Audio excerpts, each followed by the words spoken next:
தென்னாடுடைய சிவனே போற்றி, எந்நாட்டவர்க்கும் இறைவா போற்றி. அனைத்து தமிழ் உள்ளங்களுக்கும் கனிவான வணக்கங்கள். நிகழும் ஸ்ரீ மங்களகரமான சோபகிருது ஆண்டு மாசி மாதம் 18ஆம் தேதி வெள்ளிக்கிழமை அன்று பஞ்சமி திதியில் சுவாதி நட்சத்திரத்தில் துருவ நாமயோகத்தில் தைத்தூலம் காரணத்தினில் அமிர்தயோகம் கூடிய நன்னாளில் இந்த சீர்மிகு மார்ச் மாதம் பிறக்கிறது.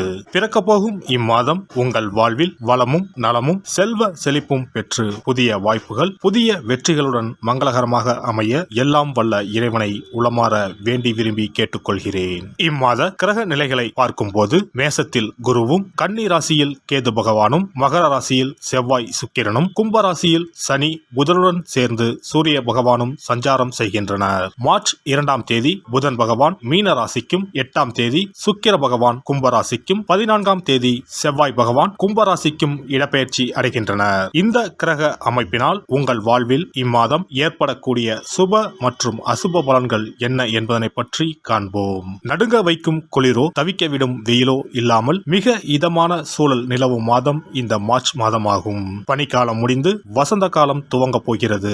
மாசி மாதத்தின் பிற்பகுதியும் பங்குனி மாதத்தின் முற்பகுதியும் இணையும் மாதம் இந்த மார்ச் மாதமாகும். கும்ப மாதமும் மீன மாதமும் இணைந்த இந்த மார்ச் மாதத்தில் பல திருப்பங்கள் உங்கள் வாழ்வில் நடைபெற உள்ளன. விருச்சிக ராசி அன்பர்களே, இம்மாதம் பணவரவு கணிசமாக உயரும். புதிய ஆடை ஆபரணங்கள் சேரும். மனதில் தன்னம்பிக்கை அதிகரிக்கும். எதையும் சாதிக்க வேண்டும் என்ற மன உறுதி ஏற்படும். பழைய வாகனத்தை மாற்றிவிட்டு புதிய வாகனம் வாங்குவீர்கள். கணவன் மனைவிக்கு இடையே அந்யோன்யம் அதிகரிக்கும். குடும்பத்தில் மகிழ்ச்சியும் நிம்மதியும் ஏற்படும். பிரிந்திருந்த தம்பதிகள் ஒன்று சேர்வார்கள். சிலருக்கு குழந்தை பாக்கியம் கிடைக்கும். சுப நிகழ்ச்சிகளில் கலந்து கொள்வீர்கள். குடும்பத்துடன் விருந்து விசேஷங்களுக்கு சென்று வருவீர்கள். உறவினர்களால் உதவி கிடைக்கும். அதே நேரத்தில் அவர்களால் சிறு உபதிரமும் ஏற்படலாம். உறவினர்கள் வகையில் சற்று பக்குவமாக நடந்து கொள்வது நல்லது. வெளிவட்டாரத்தில் மதிப்பு மரியாதை கூடும். வாழ்க்கை துணை வழி உறவுகள் உங்கள் ஆலோசனைகளை ஏற்றுக்கொள்வார்கள். அவர்கள் மத்தியில் உங்கள் கௌரவம் ஒரு படி உயரும். உடல் நலனில் மட்டும் சற்று கவனமாக இருப்பது நல்லது. அலுவலகத்தில் இதுவரை இருந்து வந்த இறுக்கமான சூழ்நிலை மாறும். உங்கள் பணிகளில் சக ஊழியர்களின் ஒத்துழைப்பு கிடைக்கும். சிலருக்கு எதிர்பார்த்த பதவி உயர்வு, ஊதிய உயர்வு போன்ற சலுகைகள் கிடைக்கும். நிர்வாகத்திடம் எதிர்பார்த்த கோரிக்கைகள் நிறைவேறும். தொழில் மற்றும் வியாபாரத்தில் லாபம் சுமாராகத்தான் கிடைக்கும். மாத முற்பகுதியில் வீண் விரயம் ஏற்பட சாத்தியம் உள்ளது. புதிய முயற்சிகளை தவிர்ப்பதுடன் வியாபாரத்தை விரிவுபடுத்தும் முயற்சிகளை தவிர்க்கவும். சக வியாபாரிகளால் மறைமுக போட்டிகளை சந்திக்க நேரலாம். குடும்பத்தை நிர்வகிக்கும் பெண்களுக்கு பல வகையிலும் முன்னேற்றம் தரும் மாதமாக இருக்கும். கணவரின் பாராட்டுக்கள் கிடைக்கும். அலுவலகம் செல்லும் பெண்களுக்கு சிறப்பான பலன்கள் ஏற்படக்கூடும். எதிர்பார்த்த பதவி உயர்வு, ஊதிய உயர்வு கிடைக்கக்கூடும். மாணவர்களுக்கு கல்வியை பற்றிய பயம் நீங்கும். குழப்பம் இல்லாத தெளிவான மனதுடன் பாடங்களை படித்து வெற்றி பெறுவீர்கள். கலைத்துறையினருக்கு கௌரவம் உயரும். விரும்பிய பதவி கிடைக்கும். வழக்கு விவகாரங்கள் உங்களுக்கு சாதகமாக இருக்கும். கைவிட்டு போன பொருட்கள் மீண்டும் கிடைக்கும். அலட்சிய போக்கை கைவிடுவது நல்லது. அரசியல் துறையினருக்கு பணப்புழக்கம் அதிகரிக்கும். எடுத்த காரியம் அனைத்தும் வெற்றிகரமாக முடியும். மதிப்பு மரியாதை சிறப்படையும். செல்வாக்கு ஓங்கும். நட்பு வட்டாரத்தில் குதூகலம் ஏற்படும். நட்சத்திர பலன்கள். விசாகம் 4ஆம் பாதம். இந்த மாதம் குடும்பத்தில் இருந்த சிக்கல்கள் தீரும். உத்தியோகத்தில் இருப்பவர்களுக்கு வீண் அலைச்சல் குறையும். மற்றவர்கள் மூலம் உதவிகள் கிடைக்கும்.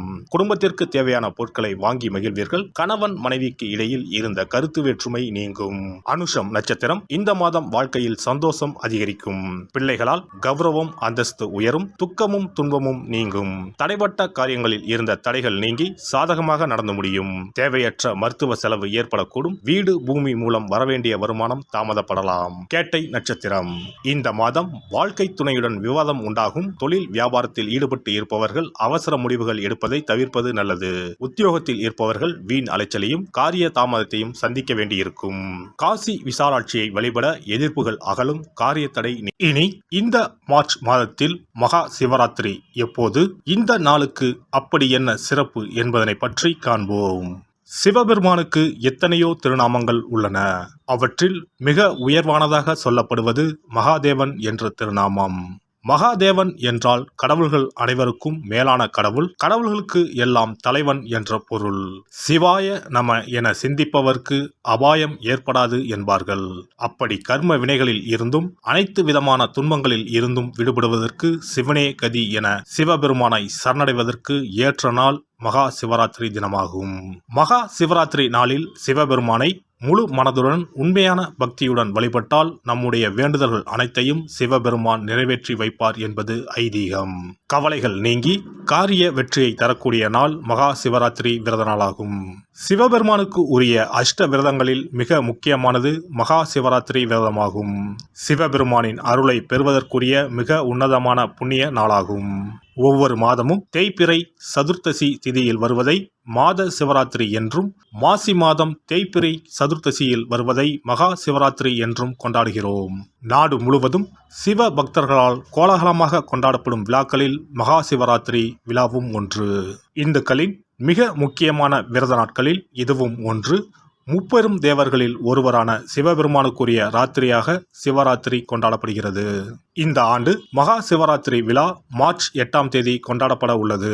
அன்று இரவு 8:20 மணிக்கு துவங்கி மார்ச் 9ஆம் தேதி மாலை 6 மணி வரை சதுர்த்தசி திதி உள்ளது. இதனால் மார்ச் 8ஆம் தேதி இரவு 8:30 மணிக்கு பிறகே சிவராத்திரி பூஜை துவங்க வேண்டும். சூரிய பகவான் கும்பராசியில் பயணம் செய்யும் மாசி மாதத்தில் தேய்பிறை சதுர்த்தி நாளில் முதல் நாள் மாலை துவங்கி அடுத்த நாள் காலை வரை சிவனுக்கு தொடர்ந்து 4 கால பூஜைகள் செய்யப்படும். சிவராத்திரி அன்று இரவு முழுவதும் கண் விழித்து சிவ வழிபாடு செய்து அபிஷேகம், ருத்ராபிஷேகம் செய்து சிவ மந்திரங்களை உச்சரித்து சிவனின் அருளை வேண்டி பிரார்த்தனை செய்ய வேண்டும். ஆன்மீகத்தில் உயர்ந்த நிலையை அடைவதற்கும், துன்பங்கள் மற்றும் பாவங்களில் இருந்து விடுபட்டு மோட்சத்தை அடைவதற்கும் ஏற்ற நாள் இதுவாகும். மகா சிவராத்திரி அன்று அதிகாலையில் எழுந்து புனித நீராடி வீட்டை சுத்தம் செய்து பூஜை அறையில் விளக்கேற்றி வைக்க வேண்டும். பிறகு மாலையில் சிவன் கோவிலுக்கு சென்று அங்கு நடக்கும் அபிஷேகம் பூஜைகளில் கலந்து கொள்ள வேண்டும். அன்று சிவலிங்கத்திற்கு பஞ்சாமிர்த அபிஷேகம் செய்வதும் வில்வ அர்ச்சனை செய்வதும் மிக சிறப்பானதாகும். மகா சிவராத்திரி நாளில் எத்தனை முறை முடியுமோ அத்தனை முறை பஞ்சாட்சர மந்திரமான ஓம் நம சிவாய மந்திரத்தை உச்சரிக்க வேண்டும். இது தவிர சிவபுராணம் பாராயணம் செய்வது மிகவும் சிறப்பானதாகும். இந்த நாளில் ருத்ராபிஷேகம் செய்வதும் கோவில்களில் நடக்கும் ருத்ராபிஷேகத்தில் கலந்து கொள்வதும் மிகவும் சிறப்பானதாகும். இந்த முறையில் மகா சிவராத்திரி விரதம் இருந்தால் முந்தைய 3 பிறவிகளில் செய்த பாவங்கள் நீங்கும். மனக்கவலைகள், நோய்கள், வறுமை நிலை ஆகியன நீங்கும். அதோடு வாழ்வில் அனைத்து விதமான இன்பங்களும் உயர்வும் கிடைக்கும். நாம் செய்யும் வழிபாடு, பூஜை ஆகியவற்றிற்கு 2 மடங்கு பலனை தரக்கூடியது மகா சிவராத்திரி விரதமாகும். சிவபெருமானை வணங்குவதற்கும் அவரின் அருளை பெறுவதற்குமே அவருடைய ஆசி இருந்தால்தான் முடியும். அதனால்தான் அவன் அருளாலே அவன் தாள் பணிந்து என்ற அற்புதமான வாசகத்தின் மூலம் நாம் அறிய முடிகிறது. சிவ அருளை பெற வேண்டும் எனில் அது அத்தனை சுலபமான காரியம் கிடையாது. சிந்தையிலும் செயலிலும் சிவனையே நினைத்து ஒவ்வொரு காரியத்தையும் செய்ய வேண்டும். அப்பேற்பட்ட சிவபெருமானின் அருளை பெற எளிமையான ஒரு நாளை பற்றித்தான் இப்பொழுது நாம் தெரிந்து கொண்டோம். எல்லாம் வல்ல இறையருளால் நீங்களும் உங்கள் அன்பு குடும்பமும் உடல் நலம், நீலாயுள், நிறை செல்வம், உயர் புகழ், மெய்ஞானம் ஓங்கி வாழ்க வளமுடன். இந்த வீடியோ உங்களுக்கு பிடிச்சிருந்தா லைக் பண்ணுங்க, ஷேர் பண்ணுங்க அண்ட் சப்ஸ்கிரைப் பண்ணுங்க. பக்கத்துல இருக்க பெல் ஐகானை கிளிக் பண்ணுங்க. நன்றி, வணக்கம், வாழ்க வளமுடன்.